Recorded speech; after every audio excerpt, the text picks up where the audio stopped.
میں بیڈ پہ سر پکڑ کے بیٹھ گیا تھا۔ مجھے زرنش کا ساتھ چاہیے تھا، اس کی اپنائیت چاہیے تھی، مگر وہ ضد باندھ چکی تھی۔ کچھ دیر بعد میری والدہ میرے کمرے میں آئیں، کہنے لگیں یہ زرنش کیوں روتے ہوئے اپنا سامان لے کے گئی ہے؟ میں نے غصے سے دانت بھینچتے ہوئے کہا، دماغ خراب ہو گیا ہے اس کا، جب اس کا دماغ درست ہوگا تو خود ہی آ جائے گی۔ میری والدہ کہنے لگیں دماغ اس کا نہیں، دماغ لگتا ہے تمہارا خراب ہو گیا ہے۔ جب سے تم نے لالی کو دیکھا ہے تمہارے تیور میں دیکھ رہی ہوں۔ میں بیڈ سے کھڑا ہو کے اپنی والدہ کے مقابل کھڑا ہو گیا۔ میں نے کہا اچھا، آپ کو میرے تیور نظر آ رہے ہیں؟ آپ کو یہ نظر نہیں آ رہا کہ بابا نے میرے ساتھ کیا کیا ہے؟ انہوں نے جو کچھ میرے ساتھ کیا ہے وہ بہت برا کیا ہے۔ انہوں نے جو کچھ لالی کے ساتھ کیا ہے وہ اس سے بھی زیادہ برا کیا ہے، اور اب میں وہ سب ٹھیک کروں گا، اور میں دیکھتا ہوں کہ مجھے کون روکتا ہے۔ میری والدہ کہنے لگیں کیا کرو گے تم؟ میں نے کہا میں شادی کروں گا لالی کے ساتھ۔ یہ سن کے میری والدہ کی حیرت سے آنکھیں پھٹی تھیں۔ وہ کہنے لگی آہل تمہارا دماغ خراب ہے کیا؟ میں نے کہا میرا دماغ بالکل درست ہے۔ وہ کہنے لگی اور زرنش، اس کے بارے میں نہیں سوچا تم نے؟ بیوی ہے وہ تمہاری، تمہارے بچے کی ماں بننے والی ہے۔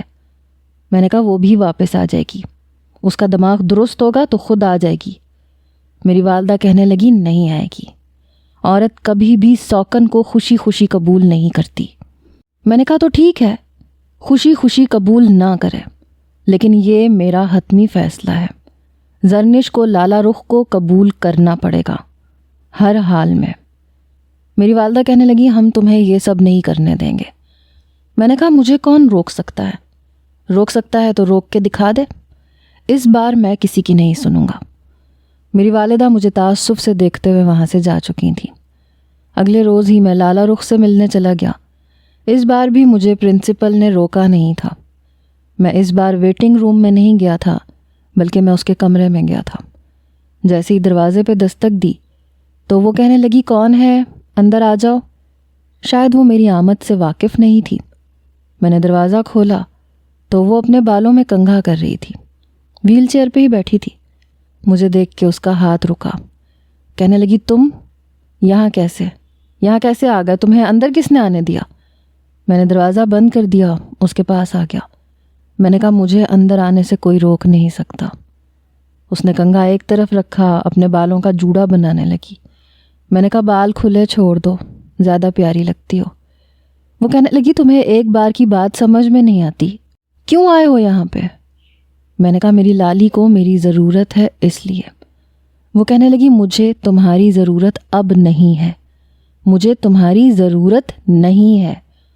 آنکھوں کے نیچے گہرے ہلکے پڑ گئے تھے، چہرے پہ وہ رونق نہیں رہی تھی جو ہوا کرتی تھی۔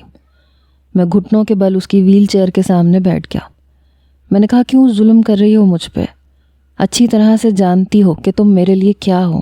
وہ کہنے لگی تمہارے پاگل پن کا دورہ ابھی بھی ختم نہیں ہوا، کتنی بار سمجھاؤں تمہیں کہ تم میرے لیے کوئی اہمیت نہیں رکھتے۔ میں نے کہا ادھر میری طرف دیکھ کے کہو کہ میں تمہارے لیے کوئی اہمیت نہیں رکھتا۔ یہ مت سوچو کہ میرے باپ نے تم سے کیا کہا، اور نہ یہ سوچو کہ اگر میں تمہیں اپناؤں گا تو تم پہ ترس کھا کے تمہیں اپناؤں گا۔ لالی محبت کی ہے میں نے تم سے، اور سچی محبت کی ہے۔ مجھے کوئی فرق نہیں پڑتا کہ تم چل سکتی ہو یا نہیں چل سکتی ہو، میں ہوں نا، جہاں نظر رکھو گی وہاں تمہارے قدم بن جاؤں گا۔ اس کی آنکھوں سے آنسو بہنے شروع ہو گئے۔ وہ کہنے لگی تمہارے گھر والے مجھے کبھی قبول نہیں کریں گے، میں تمہاری زندگی کو مشکل میں نہیں ڈال سکتی، تم تھک جاؤ گے مجھے سنبھالتے سنبھالتے، پھر تمہاری بیوی ہے، تمہاری اپنی فیملی ہے۔ خدا کے لیے آہل میرے لیے خود کو مشکل میں مت ڈالو، سمجھ لو کہ تمہاری لالی مر گئی۔ میں نے اس کے دونوں ہاتھ پکڑ لیے۔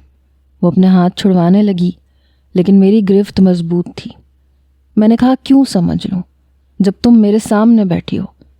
وہ کہنے لگی تمہاری بیوی مجھے بددعائیں دے گی آہل، مجھے بددعاؤں سے بہت ڈر لگتا ہے، میں کسی بھی لڑکی کی بددعا نہیں لے سکتی۔ میں نے کہا کچھ نہیں کہے گی وہ تمہیں، وہ بہت اچھی ہے۔ کہنے لگی تمہارے گھر والے مجھے برا بھلا کہیں گے، تمہارے والد نے صاف کہہ دیا تھا کہ وہ کسی معذور لڑکی کو اپنی بہو نہیں بنائیں گے۔ پلیز آہل جذباتی ہونے کی ضرورت نہیں ہے، میری زندگی کٹ رہی ہے، کٹ جائے گی۔ میں نے کہا مولوی صاحب کو کب لے کے آؤں؟ کہنے لگی پھر وہی بحث۔ میں نے کہا میں شام کو لے کے آؤں گا، تمہارے بغیر میں نہیں رہ سکتا اب۔ وہ کہنے لگی اور تمہاری بیوی؟ میں نے کہا اس وقت صرف اپنا بتاؤ، میں جانتا ہوں محبت تم بھی مجھ سے کرتی تھی، بس نخرے دکھاتی تھی۔ وہ اپنی نظریں چرانے لگی، کہنے لگی اپنی پہلی بیوی سے پہلے اجازت لینا۔ میں نے کہا جب اسلام نے مجھے اجازت دی ہے تو میں بیوی سے کیوں لوں، خود ہی ٹھیک ہو جائے گی وہ۔ لالا رخ کہنے لگی میں یوں تم سے شادی نہیں کر سکتی، کسی کا دل توڑ کے، کسی کو تکلیف دے کے۔ مجھے اپنا آپ تمہارے قابل نہیں لگتا، تم صرف مجھے سہارا دینا چاہتے ہو۔ میں نے کہا کون کم بخت سہارا دینا چاہتا ہے؟ تمہیں اندازہ ہی نہیں ہے میری محبت کا، جب سے تمہیں دیکھا ہے انتظار کرنا مشکل ہے۔ کہنے لگی تمہاری بیوی کہاں ہے؟ میں نے کہا وہ جہاں بھی ہے آ جائے گی، تم یہ مت سمجھو کہ میں اسے چھوڑ دوں گا۔ پھر وہ کہنے لگی کہ محبت میں کوئی بھی لڑکی بٹوارا پسند نہیں کرتی، میں بھی شاید نہ کر سکوں، وہ بھی نہیں کر سکے گی۔ میں نے کہا لالا رخ کچھ نہ کچھ تمہیں برداشت کرنا پڑے گا، اور کچھ نہ کچھ اسے بھی۔ میں جھوٹ نہیں بول سکتا، میں زرنش کو نہیں چھوڑ سکتا، اور نہ میں تمہیں چھوڑ سکتا ہوں۔ تمہیں ایک سہارے کی ضرورت ہے اور محبت تم مجھ سے کرتی ہو۔ باقی رہ گئی زرنش، تو وہ بیوی ہے میری، میرے بچے کی ماں ہے، میں اسے کبھی نہیں چھوڑ سکتا۔ وقت لگے گا لیکن تم دونوں ایک ساتھ رہ سکتی ہو۔ میں جانتا ہوں آج نہیں تو کل تم دونوں اس حقیقت کو قبول کر لو گی، لیکن میں اب انکار نہیں سننا چاہتا۔ محبت نبھانے کا وقت اب آیا ہے، میں تمہیں تنہا نہیں چھوڑ سکتا۔ اتنی خود غرضی میرے مزاج میں نہیں ہے، اور نہ میری محبت میں، کہ میں تمہیں چھوڑ کے اپنی زندگی میں مگن ہو جاؤں۔ بہرحال میں نے اسے راضی کر لیا تھا، لیکن وہ اس بات پہ راضی ہوئی تھی کہ میں صرف اسے سہارا دوں گا، اس کے ساتھ کوئی بھی تعلق قائم نہیں کروں گا، کیونکہ وہ نہیں چاہتی کہ زرنش اسے میرے ساتھ دیکھ کر اسے برا بھلا سمجھے۔ میں نے اسی شام لالا رخ سے نکاح کر لیا تھا، پھر اسے اپنے ساتھ لے کے اپنے گھر آ گیا۔ یہ دیکھ کے میرے والد غصے سے بھڑک اٹھے، کہنے لگے یہاں کیوں لائے ہو تم اس لڑکی کو؟ میں نے کہا یہ میری بیوی ہے۔ یہ سن کے سب کے ہوش اڑے تھے۔ میری والدہ کہنے لگیں تمہارا دماغ تو خراب نہیں ہو گیا ہے؟ میرے والد نے میرا گریبان پکڑ لیا، کہنے لگے کس سے پوچھ کے تم نے اس سے شادی کی ہے؟ میں نے کہا کسی سے پوچھ کے کیوں کرنی تھی؟ آپ نے جو کچھ میرے ساتھ اور اس کے ساتھ کیا، آپ کیا سمجھتے ہیں میں اسے بے آسرا چھوڑ دوں گا صرف اس لیے کہ وہ معذور ہے؟ بابا آپ جانتے تھے کہ لالا رخ میرے لیے کیا ہے، آپ نے مجھ سے جھوٹ بولا۔ اگر آپ کو میرے یہاں رہنے پہ تکلیف ہے تو میں چلا جاتا ہوں، لیکن میں لالا رخ کو بے آسرا اور بے سہارا نہیں چھوڑوں گا۔ میرے والد کہنے لگے اور زرنش، اس کو بے آسرا چھوڑ دو گے؟ میں نے کہا نہیں چھوڑوں گا، بیوی ہے، بیوی ہی رہے گی۔ میرے والد کہنے لگے اس کا بھائی بہت غصے میں ہے، وہ کہہ رہا ہے کہ اپنی بہن کو طلاق دلوا لوں گا میں، لیکن کبھی بھی اس پہ سوکن برداشت نہیں کروں گا۔ میں نے کہا میں کر لوں گا بات زرنش سے بھی اور اس کے بھائی سے بھی۔ پھر میرے والد لالا رخ کو دیکھنے لگے، کہنے لگے تم سے کہا تھا نا کہ آہل سے دور رہنا، کیوں آئی ہو میرے بیٹے کی زندگی میں، اس کی زندگی برباد کرنے کے لیے؟ تمہیں سہارا چاہیے تھا تو میں پیسے بھرنے کو تیار تھا۔ اس سے پہلے کہ وہ کچھ اور لالا رخ سے کہتے، میں نے کہا بابا پلیز، میں بالکل برداشت نہیں کروں گا کہ کوئی بھی لالا رخ کے ساتھ غلط رویہ اختیار کرے۔ اگر آپ یہی سب کچھ کریں گے تو میں قسم کھا کے کہتا ہوں لالا رخ کو لے کے میں امریکہ چلا جاؤں گا اور زرنش کو بھی طلاق نہیں دوں گا۔ ساری زندگی پھر زرنش کی ویران زندگی کے ذمہ دار آپ ہوں گے۔ یہ سن کے میرے والد غصے سے مجھے گھورتے ہوئے اپنے کمرے میں چلے گئے۔ قاسم بھائی، نرگس بھابھی، میری والدہ سب اپنے کمروں میں جا چکے تھے۔ میں نے ایک ملازمہ کو پکارا، میں نے کہا لالا رخ کی ویل چیئر کو اوپر لے جائیں۔ لالا رخ حیران نظروں سے مجھے دیکھ رہی تھی۔ میں نے اسے گود میں بھر لیا، کہنے لگی یہ کیا کر رہے ہو؟ میں نے کہا اپنے کمرے میں لے جا رہا ہوں، اور کیا کر رہا ہوں؟ کہنے لگی تم میرے لیے نیچے ہی کسی کمرے کا انتظام کر دو، مجھے اوپر نہیں جانا۔ میں نے کہا میں بحث سننے کے موڈ میں نہیں ہوں، میں سیڑھیاں چڑھتے ہوئے اسے کہہ رہا تھا اور وہ گھبرائی ہوئی تھی، میری شرٹ کو اپنی مٹھیوں میں دبوچ رکھا تھا، شاید اسے لگتا تھا کہ وہ گر جائے گی۔ کہنے لگی آہل مجھے ڈر لگتا ہے، میں گر جاؤں گی۔ میں نے کہا نہیں، اطمینان رکھو، میں تمہیں گرنے نہیں دوں گا۔ میں اسے اپنے کمرے میں لے آیا، بیڈ پہ اسے بٹھا دیا، بیڈ کے کراؤن پہ تکیہ رکھ دیا۔ وہ ٹیک لگا کے بیٹھ چکی تھی۔ کچھ دیر بعد ملازمہ اس کی ویل چیئر بھی کمرے میں رکھ کے چلی گئی، لیکن وہ بے حد نروس تھی۔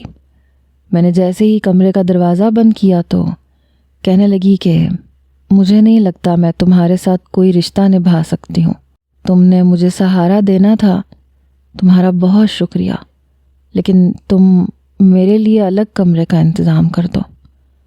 میں نے کمرے کی کنڈی لگائی اور اس کے پاس آ کے بیٹھ گیا۔ وہ بالکل سادہ لباس میں تھی، بنا میک اپ کے۔ میں نے کہا نکاح اس لیے تو نہیں کیا کہ تمہیں دیکھ کے ٹھنڈی آہیں بھرتا رہوں، نکاح اس لیے کیا ہے تاکہ تم سے محبت کروں۔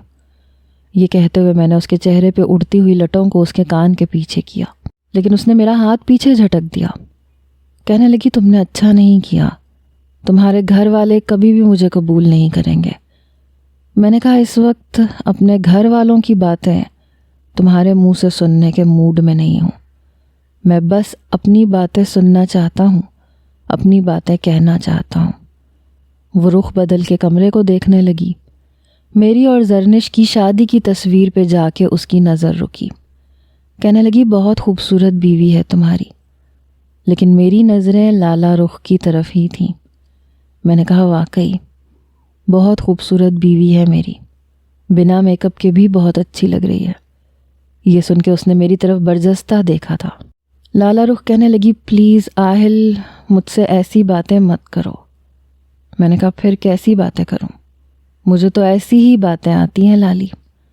پھر میں نے سائڈ ٹیبل کے دراز میں سے ایک انگوٹھی نکالی اور اسے پہنا دی۔ وہ مجھے بار بار غور سے دیکھ رہی تھی۔ میں نے کہا ایسے کیا دیکھ رہی ہو؟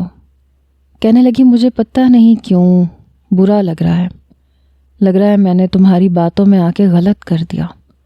وہ پتہ نہیں کیوں گلٹ فیل کر رہی تھی۔ میں نے لیمپ بجھا دیا۔ کبھی سوچا بھی نہیں تھا کہ لالا رخ کبھی مجھے یوں مل جائے گی۔ جیسے ہی میں اس کے قریب ہوا، وہ کہنے لگی آہل میں تمہیں کوئی خوشی نہیں دے سکتی، پلیز مجھ سے دور رہو۔ میں اس قابل نہیں ہوں کہ تمہیں کوئی خوشی دے سکوں، اس لیے مجھ سے ایسی امید نہ رکھنا، میں تمہارا ساتھ نہیں دے سکتی۔ میں نے اسے اپنے اندر سمیٹا تھا۔ میں جانتا تھا وہ میرا ساتھ نہیں دے سکتی۔ میں نے کہا میں تو تمہارا ساتھ دے سکتا ہوں۔ مدھم سی روشنی کمرے میں پھیلی ہوئی تھی۔ اس کی نیلی نیلی آنکھوں میں اپنا عکس دیکھ کے اچھا لگ رہا تھا۔ یقین نہیں آ رہا تھا کہ وہ میرے اتنے قریب ہے۔ اس کے لبوں کو اپنی دسترس میں لے کے میری بے خودی بڑھی تھی۔ اس کی دھڑکنوں کو اپنے اندر سن کے اچھا لگ رہا تھا۔ میں اسے سینے سے لگائے سو چکا تھا۔ صبح میری آنکھ دیر سے کھلی۔ جب میں نے اپنے پہلو میں دیکھا تو لالا رخ میرے قریب نہیں تھی۔ بیڈ سے ٹیک لگائے پتہ نہیں کیا سوچ رہی تھی۔ میں بھی اٹھ کے بیٹھ گیا۔ میں نے کہا گڈ مارننگ، اتنی جلدی کیوں اٹھ گئیں؟ کہنے لگی ایسے ہی، نیند نہیں آ رہی۔ پھر کہنے لگی تم اپنی بیوی کو واپس کب لے کے آؤ گے؟ میں نے کہا لے آؤں گا اسے بھی، تم کیوں پریشان ہو رہی ہو؟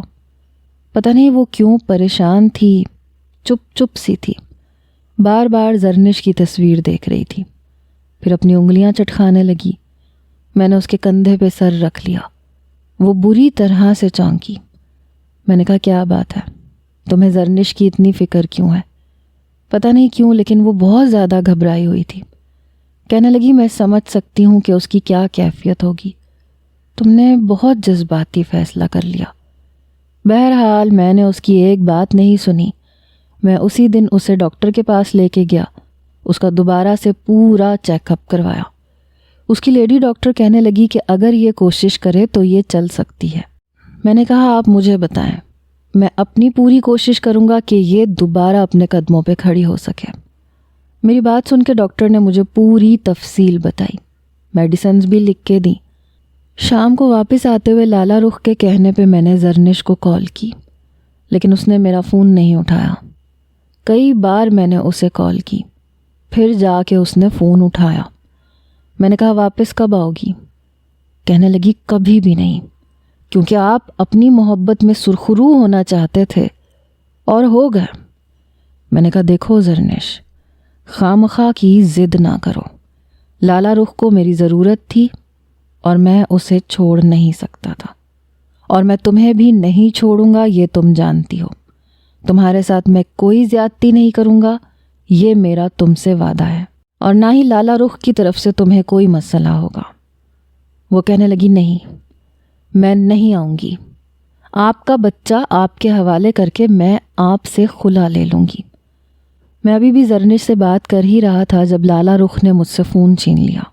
کہنے لگی زرنش پلیز واپس آ جاؤ، میں تمہاری جگہ لینے نہیں آئی اور نہ ہی میں کبھی لوں گی۔ پلیز مجھے اپنی سوکن نہ سمجھو، مجھے بہت برا محسوس ہو رہا ہے۔ میں نے بہت منع کیا تھا آہل کو کہ مجھے میرے حال پہ چھوڑ دے۔ میں نہیں جانتا کہ زرنش نے اس سے کیا کہا، لیکن لالا رخ کی آنکھوں سے آنسو بہہ رہے تھے۔ میں نے فون پکڑ کے کان پہ لگایا تو زرنش فون بند کر چکی تھی۔ میں نے کہا تم اس کی کیوں اتنی فکر کر رہی ہو؟ وہ کہنے لگی بس کر رہی ہوں، کیونکہ مجھے لگتا ہے کہ میری وجہ سے اس کے ساتھ بہت بڑی زیادتی ہوئی ہے۔ میں نے کہا میں آج ہی اس کے گھر جاؤں گا، اس کے بھائی سے بات کروں گا، اس سے بھی کروں گا اور اسے لے کے آؤں گا۔ لالا رخ نے میری طرف دیکھا، کہنے لگی کیا وہ آ جائے گی؟ میں نے کہا کیوں نہیں آئے گی، ضرور آئے گی، میں اسے زبردستی لے آؤں گا۔ یہ سن کے لالا رخ کے چہرے پہ استہزائیہ مسکراہٹ آئی تھی۔ کہنے لگی تمہیں آتا ہی کیا ہے زبردستی کرنے کے علاوہ؟ میرے ساتھ بھی زبردستی، اب اس کے ساتھ بھی زبردستی۔ دیکھو زرنش کے ساتھ بہت پیار سے بات کرنا، اگر تم کہو تو میں تمہارے ساتھ چلتی ہوں۔ میں اس کی منت سماجت کر کے اسے اپنے گھر ساتھ لے کے آؤں گی۔ پتہ نہیں وہ زرنش کے معاملے میں اس طرح سے ریئیکٹ کیوں کر رہی تھی۔ میں نے کہا کوئی ضرورت نہیں ہے تمہیں اس کی منت سماجت کرنے کی، جتنی اہمیت تم میرے لیے رکھتی ہو شاید زرنش نہیں رکھ سکتی، کیونکہ محبت میں نے تم سے کی ہے، اس سے بھی کرتا ہوں، لیکن اتنی نہیں جتنی تم سے کرتا ہوں۔ میری بات سن کے اس کے ماتھے پہ بل پڑے۔ کہنے لگی دیکھو تم اس طرح کی باتیں کرو گے تو مجھے اور بھی برا لگے گا۔ میں چاہتی ہوں تم اسے اتنی ہی محبت اور شدت سے چاہو جیسے مجھے چاہتے ہو۔ لالا رخ کی زرنش کے لیے اس طرح کی بات کرنا مجھے عجیب الجھن میں ڈال گیا تھا۔ وہ اپنے سے زیادہ زرنش کے بارے میں سوچ رہی تھی۔ بہرحال شام کو میں اکیلا ہی زرنش کے گھر چلا گیا۔ اس کا بھائی بہت غصے میں بیٹھا ہوا تھا۔ کہنے لگا کیا کرنے آئے ہو یہاں؟ جاؤ یہاں سے۔ میں نے کہا میری بیوی ہے یہاں پہ، میں کیوں نہیں مل سکتا اس سے؟ لیکن اس کا بھائی کہنے لگا جو کچھ تم نے میری بہن کے ساتھ کیا ہے، تم کس منہ سے یہاں آئے ہو؟ میں نے کہا میں نے کوئی گناہ نہیں کیا ہے، ایک لڑکی کو سہارا دیا ہے۔ مجھے نہیں لگتا کہ زرنش کو اس بات کا ایشو بنانا چاہیے۔ میں وعدہ کرتا ہوں میں اس کے ساتھ کوئی زیادتی نہیں کروں گا۔ لیکن اس سے پہلے کہ جمال بھائی کوئی جواب دیتے، زرنش کمرے سے باہر آئی۔ کہنے لگی مجھے آپ کے ساتھ نہیں جانا اور دوبارہ یہاں مت آئیے گا۔ میں اس کے پاس آ گیا۔ میں نے کہا زرنش خامخواہ کی ضد مت کرو۔ لیکن وہ کہنے لگی آئندہ یہاں مت آئیے گا۔ اس کے اکھڑے ہوئے لہجے کو سن کے مجھے غصہ تو بہت آیا، لیکن لالا رخ نے مجھے بار بار یہی کہا تھا کہ میں اس سے بے رخی سے بات نہ کروں۔ اپنا لہجہ میں نے متوازن ہی رکھا۔ میں نے کہا دیکھو سمجھنے کی کوشش کرو۔ کہنے لگی مجھے کوئی کوشش نہیں کرنی، آپ کا بچہ آپ کو مل جائے گا، بہتر ہے کہ آپ مجھے ڈیورس دے دیجیے گا، مجھے آپ سے کوئی تعلق نہیں رکھنا۔ میں نے کہا ایسے کیسے نہیں رکھنا؟ جب میں کہہ رہا ہوں کہ تمہارے ساتھ کوئی زیادتی کوئی ناانصافی نہیں ہوگی تو اس کا مطلب نہیں ہوگی۔ لیکن وہ نہیں مانی۔ میں بھی غصے سے واپس آ گیا۔ لالا رخ کے چہرے پہ عجیب سی بے چینی تھی۔ جیسے ہی میں کمرے میں آیا فوراً مجھ سے زرنش کے بارے میں پوچھنے لگی۔ کہنے لگی وہ نہیں آئی۔ میں نے کہا وہ بہت ڈھیٹ ہے، بہت ضدی ہے، میں بھی دیکھتا ہوں کیسے مجھ سے جان چھڑواتی ہے۔ میرا بچہ اس کے وجود میں ہے، میرے بچے کی ماں ہے، میں اسے چھوڑ نہیں سکتا۔ پھر مجھے لگا کہ شاید نئی بات ہے، آہستہ آہستہ خود ہی ٹھیک ہو جائے گی۔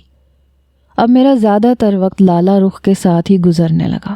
میں اسے چلنے میں مدد کرواتا تھا، اس کا بہت زیادہ خیال بھی رکھتا تھا، لیکن پتہ نہیں کیوں اس کے چہرے پہ بجائے اطمینان اور خوشی ہونے کے ایک عجیب سی بے چینی تھی۔ کئی بار میں لالا رخ سے پوچھ چکا تھا کہ کہیں میرے گھر والے تمہیں باتیں تو نہیں سناتے، کچھ کہتے تو نہیں ہیں، مگر وہ نفی میں سر ہلاتی تھی۔ میں نے کہا پھر تم خوش کیوں نہیں ہو؟ کہنے لگی جب تک زرنش یہاں نہیں آئے گی میں خوش نہیں رہ سکتی، اور دوسری طرف زرنش میری بات سننے کو تیار نہیں تھی۔ یوں ہی وقت گزرنے لگا، اب تو لالا رخ چلنے پھرنے کے قابل بھی ہو گئی تھی، اسٹک کی مدد سے چلتی تھی۔ میرے گھر والوں کا رویہ بھی اس کے ساتھ قدرے بہتر ہو چکا تھا۔ کئی بار میں زرنش کو لینے بھی گیا، لیکن اس کی ضد اپنی جگہ قائم تھی۔ کئی بار میں نے اسے پیسے دینے چاہے، لیکن وہ پیسے بھی نہیں لے رہی تھی۔ 8 مہینے گزر گئے تھے، اس کی آنکھوں کے گرد گہرے حلقے تھے۔ میں اس کے سامنے ہاتھ جوڑ کے معافی تک مانگ چکا تھا کہ خدا کے لیے چلو، لیکن پتہ نہیں کیوں اپنی ضد پہ قائم تھی۔ ایک بار میں گھر آیا تو کمرے میں جانے سے پہلے میرے پاؤں اندر سسکیوں کی آواز پہ رکے۔ پتہ نہیں لالا رخ کیوں رو رہی تھی۔ اس سے پہلے کہ میں دروازہ کھولتا مجھے اس کی باتوں کی آواز سنائی تھی۔ زرنش، میں نے تمہارے کہنے پہ آہل سے نکاح کیا تھا، ورنہ باخدا وہ کچھ بھی کر لیتا، ناک سے لکیریں بھی کھینچ لیتا، تو بھی میں کبھی اس سے شادی نہیں کرتی۔ اور اب تم خود ہی یہاں سے جا چکی ہو۔ تم نے مجھ سے وعدہ کیا تھا کہ اگر میں اس سے شادی کر لوں تو تم واپس آ جاؤ گی، پھر تم کیوں ضد پکڑ کے بیٹھی ہو؟ تم جانتی ہو تمہاری طبیعت ٹھیک نہیں ہے۔ یہ سن کے میرے ہوش اڑ کے رہ گئے تھے۔ تو کیا زرنش لالا رخ کو جانتی تھی یا اس نے بعد میں رابطہ رکھا تھا؟ اگر اس نے لالا رخ کو مجھ سے شادی پہ مجبور کیا تھا تو پھر وہ یہاں کیوں نہیں آ رہی تھی؟ اس بات پہ کیوں ضد کر کے بیٹھی تھی کہ لالا رخ وہاں ہوگی تو وہ نہیں آئے گی؟ میں ذہنی انتشار کا شکار ہو چکا تھا۔ یہ کیا چکر تھا، کیا قصہ تھا، میری سمجھ میں نہیں آ رہا تھا۔ جیسے ہی میں نے دروازہ کھولا، لالا رخ نے فوراً سے فون بند کر دیا اور اپنے آنسو صاف کرنے لگی۔ میں اس کے پاس آ کے بیٹھ گیا۔ میں نے کہا کس سے بات کر رہی تھی؟ کہنے لگی تھی کوئی دوست۔ میں نے کہا کون سی دوست؟ ذرا مجھے بھی تو بتاؤ۔ میری اس بات پہ اس کے چہرے کی رنگت اڑی تھی۔ کہنے لگی ہے میری کوئی دوست، کیا مجھ پہ شک کر رہے ہو؟ میں نے کہا تم جانتی ہو میں کبھی بھی تم پہ شک نہیں کر سکتا، لیکن پھر بھی بتا دینے میں کوئی حرج تو نہیں ہے۔ وہ کہنے لگی چھوڑو اس بات کو، یہ بتاؤ زرنش سے تمہاری بات ہوئی؟ اس کی طبیعت ٹھیک نہیں ہوگی، اب تو 9واں مہینہ شروع ہو گیا ہے۔ میں نے کہا بہت ڈھیٹ ہے وہ، سوچ رہا ہوں تمہیں اپنے ساتھ لے جاؤں، شاید تمہارے کہنے پہ آ جائے۔ وہ کہنے لگی جب تمہارے کہنے پہ نہیں آئی تو میرے کہنے پہ کیوں آئے گی؟ پتہ نہیں کیوں لیکن میں ان دونوں کی ملی بھگت کو سمجھ نہیں پا رہا تھا۔ ایک بار میں لالا رخ کو ڈاکٹر کے پاس لے کر گیا، اس کا چیک اپ ہو رہا تھا۔ میں کمرے سے باہر آ گیا، تبھی میں نے زرنش کو دیکھا، اسے اسٹریچر پہ لٹا کے لے جایا جا رہا تھا۔ یہ دیکھ کے میرے ہوش اڑے، حالانکہ ابھی تو پورا 1 مہینہ باقی تھا، لیکن وہ درد سے بلبلا رہی تھی۔ میں فوراً سے اس کے پاس گیا۔ درد سے کراہتے ہوئے اس نے مجھے دیکھ کے رخ بدل لیا۔ میں نے اس کا ہاتھ پکڑ لیا۔ میں ڈاکٹر سے پوچھنے لگا کہ اسے کیا ہوا ہے۔ بہرحال وہ اسے ایمرجنسی وارڈ میں لے گئے۔ کچھ دیر بعد لیڈی ڈاکٹر واپس آئی تو زرنش کی بھابھی سے کہنے لگی کہ اب کچھ کنڈیشن بہتر ہے، بچہ ٹھیک ہے، ورنہ ایسی کنڈیشن میں ماں اور بچہ دونوں کی جان کو خطرہ ہوتا ہے۔ یہ سن کے جیسے میری جان پہ بنی۔ ڈاکٹر جا چکی تھی۔ میں نے زرنش کی بھابھی سے پوچھا آپ کے ساتھ مسئلہ کیا ہے؟ کیوں نہیں اپنی نند کو سمجھاتی ہیں؟ کیوں خود کو بھی مصیبت میں ڈال رکھا ہے اور مجھے بھی تکلیف دے رہی ہے؟ کیا ہوا ہے اسے؟ اس کی بھابھی نے اپنے آنسو صاف کیے، کہنے لگی اسے کینسر ہے۔ یہ سن کے مجھے لگا جیسے میرے پیروں سے جان نکلی تھی۔ میں نے کہا کیا کہہ رہی ہیں آپ ہوش میں تو ہیں؟ میں بالکل بے یقین تھا۔ اس کی بھابھی رونے لگی، کہنے لگی وہ کینسر کی آخری اسٹیج پہ ہے، اور کینسر تو اسے بہت پہلے سے تھا، تم سے شادی سے بھی پہلے سے۔ یہ سن کے میرا دماغ سن ہوا تھا۔ یہ کیسا انکشاف تھا؟ وہ کہنے لگی لالا رخ زرنش کی دوست ہے، اور لالا رخ تم سے بہت محبت کرتی ہے۔